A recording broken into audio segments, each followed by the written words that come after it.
This is Run It Back with RJ Broadhead.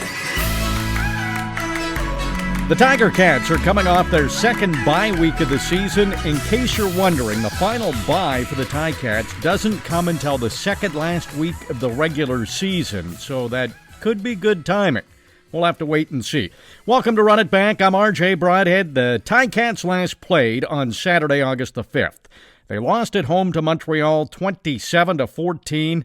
It's the second time the Ticats have lost to Montreal at Tim Hortons Field. They play the Owls one more time before the playoffs, and that's in the final game of the regular season. The main takeaway here is that Montreal has already won the season series against Hamilton, so time will tell whether or not that will affect the standings down the road.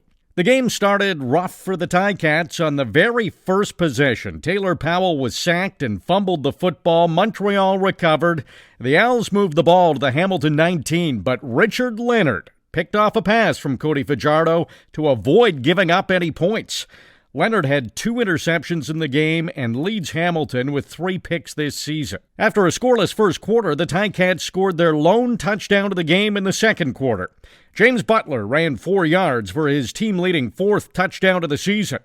Mark Leggio made a field goal and missed one, and the Ticats led 11-3 after 2 quarters. That 8-point lead was their biggest halftime lead of the season.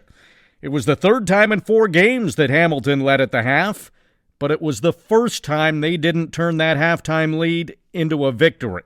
The third quarter started well when Simoni sacked Cody Fajardo and forced a fumble that Trey Crawford recovered.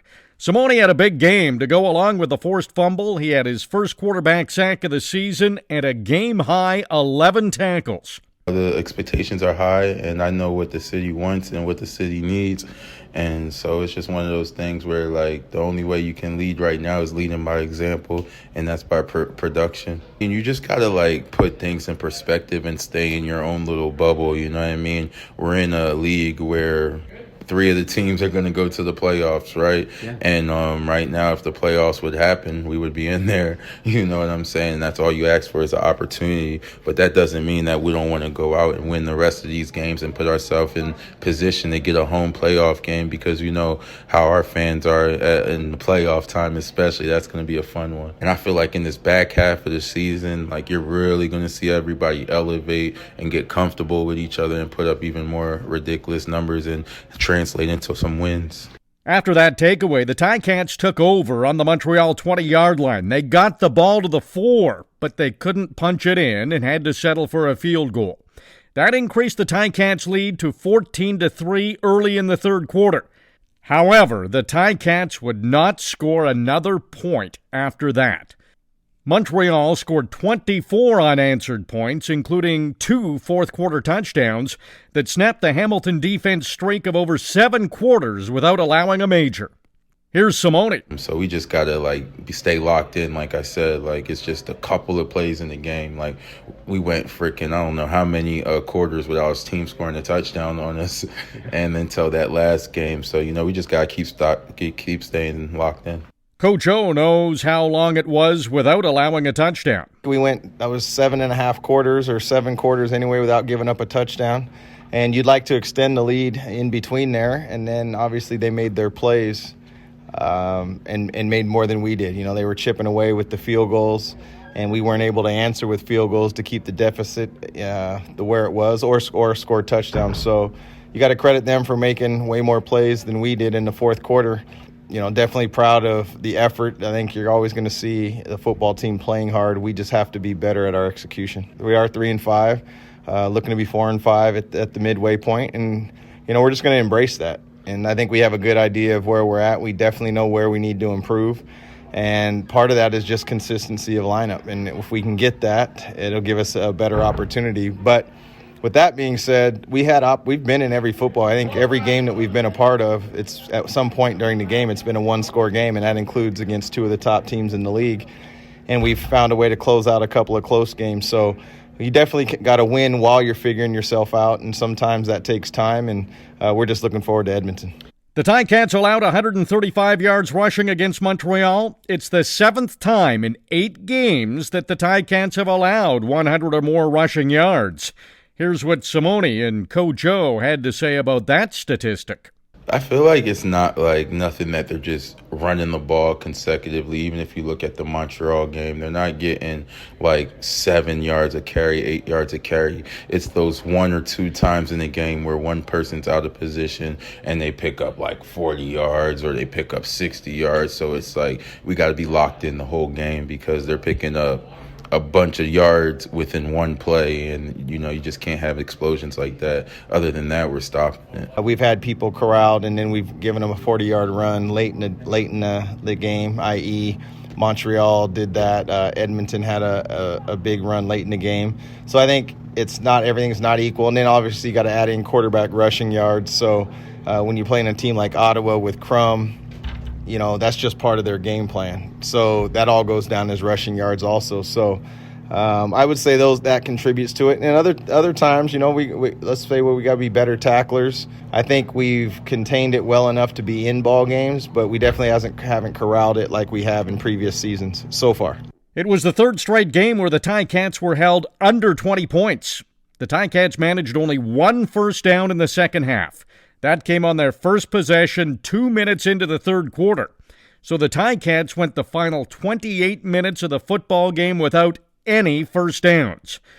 Following the 27-14 loss, the Tiger Cats decided to make a change, mutually agreeing to part ways with offensive coordinator Tommy Condell and elevating Scott Malinovich from senior assistant coach to call the plays on offense. Orlondo Steinauer, who has a record of 34-24 as the head coach of the Ticats, had Tommy Condell as his offensive coordinator through those seasons that included 2 trips to the Grey Cup and never missing the playoffs. It was a difficult move for Coach O to make. While the bye week is usually an enjoyable time, I have to admit that was my roughest time in coaching. And, not exactly enjoyable at all. And, I can't really say enough great things about Tommy and what he's meant to the organization. And obviously then it goes deeper with the friendship and the relationship since 2013. So, I really can't say enough great things about Tommy and just his commitment and helping me be where I'm at. With that being said, when you can bring in somebody of the ilk, if you will, of Scott, first of all, you're bringing in an awesome person, somebody who's going to be extremely prepared, knows exactly what he wants to do. The challenge with that, RJ, is that you can't do that in a 3-day prep week. Like you can't overhaul an offense, because what that ends up doing is overloading your people or our players on offense, and you can't do that. So because Scott is familiar a little bit with our personnel and he was still watching all of our practices and was a part of it, he still wasn't here day to day and also doesn't know Taylor that well. So I can just tell you that he's prepared, our staff will be prepared, our players will be prepared, and our offense is going to evolve from week to week moving forward. So how much change will we see in the Thursday game against the Elks? Here's Scott Malinovich on his plans for the game. I think you have to be smart about it. Fortunately, I've been in this situation before. You can't make too many changes and expect your guys to know what to do and be able to play fast. So we'll pick a few things each week maybe that we can add or tweak, and then in the meantime we're going to have to execute what we know. I think the thing that's the most important for us at this point is limiting the turnovers, limiting the penalties. And if you don't get yourself in those situations, if you don't have the long yardage situations because of penalties, you're on the field longer, and I think more explosives happen. So I think that's where we start. We've got 25 turnovers, I think, over 8 games. We got to limit that, and we're not very good in the penalties offensively either. So those are the 2 things we're focusing on the most. Malinovich most recently spent time as the quarterbacks coach with the Indianapolis Colts. He previously held that same role with the Jacksonville Jaguars. He's been a head coach in the CFL with Edmonton and Toronto, winning the Grey Cup in 2012 with the Argos. That team had an all-star coaching staff that included current CFL head coaches Orlondo Steinauer, Mike O'Shea, Chris Jones, and Jason Moss. Here's Scott Malinovich on his previous role with the Ticats. I was in Florida. I was almost working scout-like, so I was working a week ahead on the team that we'd be playing. So for whoever we got next week, I think BC, right?